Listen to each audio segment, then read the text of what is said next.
कभी कभी प्यार सिर्फ दिलों को नहीं जोड़ता, वो किसी की किस्मत को भी बदल देता है। एक रिश्ता जो कॉलेज की हंसी से शुरू हुआ, शादी की कस्में खाकर आगे बढ़ा और फिर मौत पर जाकर खत्म हुआ। क्या ये सिर्फ एक हत्या थी या नक्षत्रों का लिखा हुआ अंत? ग्रह सिर्फ हमारे भविष्य नहीं बताते, कभी कभी वो हमारी मौत की तारीख भी लिखते हैं। आज हम आपको दिखाने जा रहे हैं एक ऐसी कहानी जहाँ प्यार की चमक के पीछे छिपा था अंधकार का ग्रहण। नमस्कार। कुछ कहानियां सिर्फ हत्या की नहीं होती, भरोसे की, मोहब्बत की और टूटे सपनों की भी होती हैं। आज मैं आपको एक ऐसी कथा सुनाने जा रहा हूं जो एक रहस्यमयी लगेगी आपको, जहां एक नवविवाहित जोड़ा अपने हनीमून पर गया, वापस तो लौटा लेकिन अधूरा, टूटा हुआ और सच से कोसों दूर। बात यह है कि उन सबकी कुंडली मेरे पास है। राहुल और आर्या, दो युवा जिनकी मुलाकात कॉलेज में हुई, दोस्ती हुई, फिर मोहब्बत हुई। 4 साल तक साथ रहने के बाद उन्होंने विवाह करने का फैसला किया, परंतु ये प्यार जितना सच्चा लगता था उतना था नहीं। राहुल एक साधारण परिवार से था, पर बहुत मेहनती था। एक अच्छी कंपनी में नौकरी लग गई, काफी अच्छा पैकेज था और आगे बढ़ने के उसके अंदर सपने थे। आर्या दिखने में मासूम थी, पर अंदर से एक रहस्य पनप रहा था उसके। दोनों की शादी के समय कई लोगों ने चेताया था उनको, यह रिश्ता सही नहीं है, पर राहुल ने सबकी बात अनसुनी कर दी, क्योंकि प्यार अंधा तो होता ही है, सबको पता है। विवाह के बाद राहुल और आर्या हनीमून पर निकल पड़े। पहाड़ों की सुंदरता, रोमांस, सब कुछ परिपूर्ण लग रहा था, परिनुमा लग रहा था। लेकिन एक रात हुआ ये कि राहुल अचानक गायब हो गया। आर्या को लगा कि घूमने गया है, थोड़ी देर में लौट आएगा, लेकिन घंटे बीते, दिन बीते, राहुल वापस नहीं आया। घबराहट हुई, बेचैनी हुई, पुलिस, सब कुछ हो गया। आर्या बेबस थी, खुद अपने घर लौट आई बिना राहुल के। पुलिस को अपना काम तो करना ही था। जांच शुरू हुई और पुलिस हर संभावित कोण से सच तलाश रही थी। संदेह की सुई धीरे धीरे आर्या की तरफ भी मुड़ गई। पुलिस ने हर तरफ जांच की, लेकिन अपराधी का सुराग मिलना आसान नहीं था। कई दिनों की पूछताछ और जांच पड़ताल के बाद आखिरकार सच सामने धीरे धीरे आने लगा। पता यह चला, एक 30 साल के आसपास के युवक ने अपनी महिला साथी के साथ मिलकर इस अपराध को अंजाम दिया था। साथ साथ पुलिस ने यह भी पाया कि आर्या सिर्फ राहुल के साथ ही नहीं जुड़ी हुई थी, बल्कि उसका संबंध किसी और से भी था।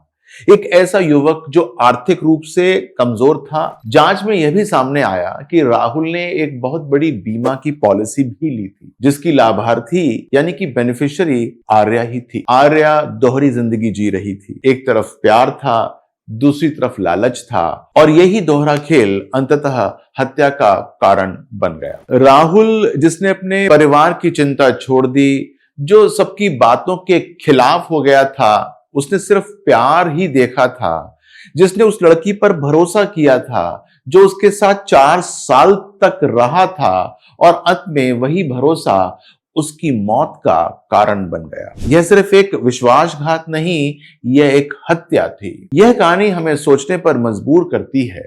क्या करती है?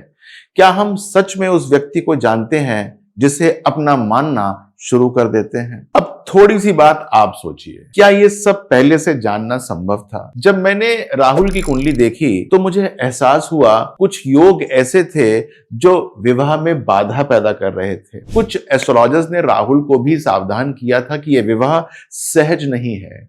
कहा था कि रिश्तों में दरारें आएंगी, यहां तक कि विवाह लंबे समय तक नहीं टिकेगा। लेकिन राहुल और आर्या दोनों नई पीढ़ी के थे। उन्हें कुंडली मिलान जैसी बातें पुरानी लगती थी। वे कहते थे, हम एक दूसरे को समझते हैं, बस यही हमारे लिए काफी है और यही कुंडली मिलान है। एक आश्चर्य की बात यह है कि राहुल की कुंडली में अल्पायु योग नहीं था। मतलब यह नहीं कि उसकी जान पर तुरंत खतरा था।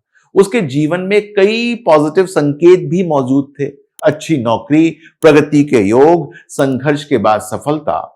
लेकिन एक महत्वपूर्ण संकेत सामने आया, विवाह सुख के अंदर अभूतपूर्व कमी। कुंडली बता रही थी कि जीवन में एक ऐसी महिला आएगी जिसकी व्यक्तित्व में रहस्य होगा, आकर्षण होगा, पर साथ ही उसके स्वभाव में छुपी हुई चालाकी और होगी एक नेगेटिविटी। मुझे फिर आर्या की कुंडली देखने का भी अवसर मिला और सच कहूं, जब मैंने उसकी कुंडली देखी तो मुझे उसने भीतर तक हिला दिया था। उसकी कुंडली में मंगल अष्टम भाव में था, बहुत नेगेटिव योग था उसके साथ, केतु के साथ। यह योग मानसिक तनाव, विवाद और गहरे संकट का संकेत देता है, खास तौर से वैवाहिक जीवन पे।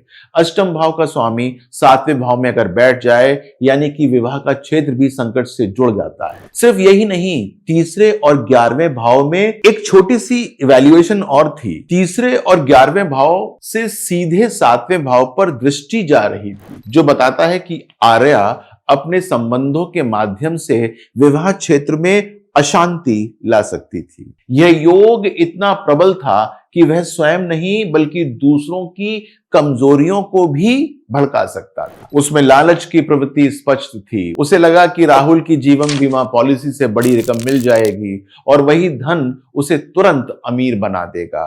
फिर वह उस व्यक्ति के साथ जीवन शुरू कर सकती है जिससे वह वास्तव में प्रेम करती थी। यह केवल कुंडलियों का गणित नहीं था, यह नियति का संकेत था। ग्रहों ने पहले से ही चेतावनी दे दी थी, लेकिन आधुनिक जीवन की भागदौड़ में विश्वास, आकर्षण और सपनों ने उन संकेतों को अनदेखा कर दिया। हमारे जीवन में कितनी बार हम दूसरों की छवि देखकर निर्णय ले लेते हैं, लेकिन असली सत्य छुपा होता है जो हमें नक्षत्र हमें चेताते हैं। हमारी कुंडली में छुपे योग हमारे जीवन के फैसलों पर असर डालना आरंभ कर देते हैं। अगर हम ध्यान न दें तो विश्वास भी विनाश का कारण बन सकता है। मैं आपसे पूछना चाहता हूं, क्या यह सिर्फ एक अपराध था या यह किसी नक्षत्र की योजना का एक हिस्सा था?